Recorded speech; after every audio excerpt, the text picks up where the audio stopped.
ever. He said he'd been told about the election and thought he might be wanted.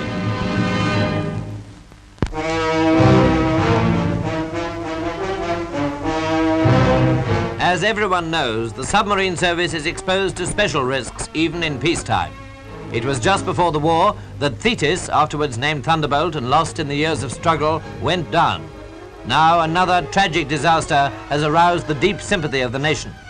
In the Thames estuary at night, a submarine of the same T-class, HMS Truculent, with 79 men aboard, was in collision and sank immediately. Here is the scene of the tragedy as rescue ships assemble off Sheerness.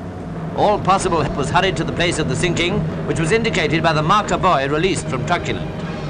The ship that had been in collision with her was the small Swedish tanker Divina. Parts of Truculent's hull plates are seen still wedged in her bows.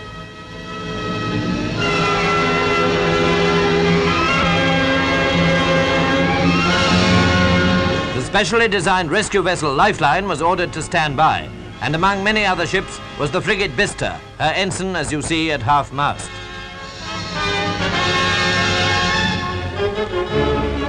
A number of lifeboats took part in the search for survivors, including this one from Southend.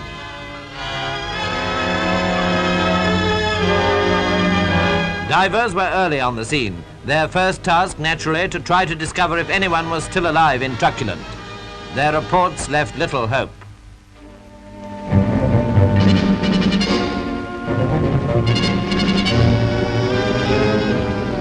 Frogmen too were actively engaged in these underwater operations, investigating the exact situation 8 or 9 fathoms down, the job for which they had had special training. Here the lost submarine's buoy is being hauled aboard one of the ships standing by. Wreck buoys had now been placed in position.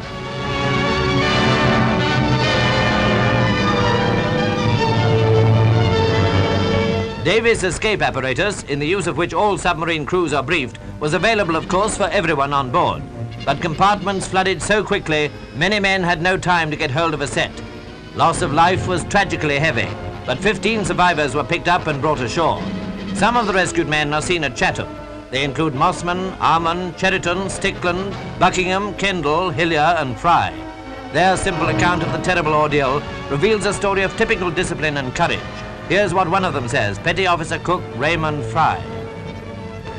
First Lieutenant told us all to get aft, and we all got aft, very orderly crowd, and we shut the engine room bulkhead and started dishing out the DSEA sets. There was not enough sets to go around, and we were packed pretty tight, and they were packed right back aft into the stoker's mess deck.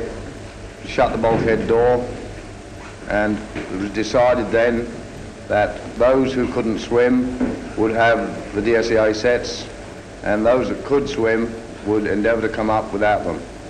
We flooded up as normal routine, which we were taught to do, and I was the first one to go up the engine room hatch and open the hatch, meaning to go back down and tell the others that the hatch was open.